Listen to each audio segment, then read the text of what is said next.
And so I went to a conference yesterday. It was called Dietitians Unite, and there's lots of trade sponsors. So this came in my bag, and I was like, oh great, I can take this and give it to you guys, and we'll have some muesli on top of our bowls this morning. And I looked at the ingredient list and went, I can't do that.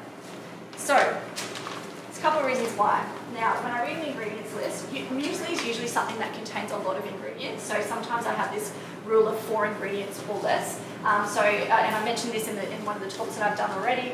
You want to pick up a packaged product and actually see that it's pretty much just that. If there's 4 ingredients or less, it's probably likely it's not too processed. Any more than that, particularly when you can't recognise some of those words, it's not a product that you want to be consuming a lot of all the time. So we try and minimise those. Muesli is the exception because obviously you've got lots of seeds and nuts and oats and things like that. So it can have a big ingredients list, but let's just have a look a little bit about why this one isn't possibly so good, because look, it's a natural muesli. Okay, so when you look at it, it's not toasted, so it probably doesn't have too much extra fat in it. When I look at the ingredients, so the first thing is rolled oats, which is good, so majority of it is rolled oats, but that's what I picked up at my 99-cent 1 kilo bag of Coles home brand rolled oats.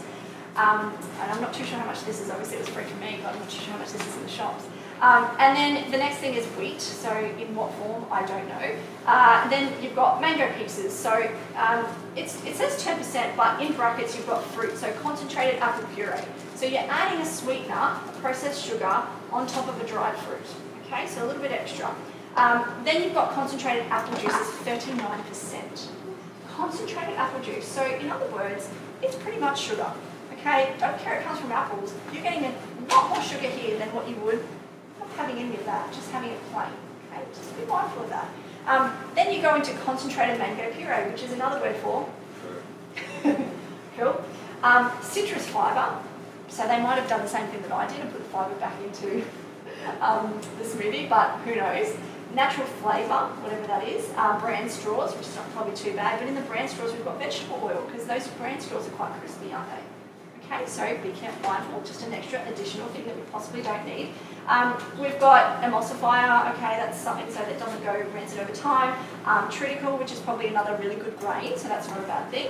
But we're moving down the list, so remember the most something contains will be listed first. So we're getting lower and lower with these sort of ingredients now. We come to crisp rice with bran, so rice flour, bran, that's not too bad. Then we've got a Greek yogurt compound, which is sugar, vegetable fat, and yogurt powder. Okay? It actually looks like little milk dud things in there, like just the little buttons. So for me, I kind of went, that's not a healthy food because no fat should be solid at room temperature, in my opinion, because of the saturation content of it. So a good fat needs to be a liquid at room temperature. And so then you move on to your pepitas, which, like I said, I extracted there. Your coconut chips. So remember the chips has coconut oil in it as well, and a little bit of preservative, so that's just the raw coconut by itself. Then you've got 2% of chia seeds, and then some almonds.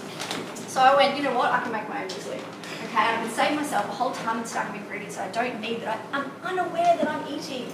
Okay, a lot of us are just totally unaware. So remember, raw stuff first, whole ingredients first if you can. And unfortunately, this doesn't get my vote of approval, even though it was at a dietitian's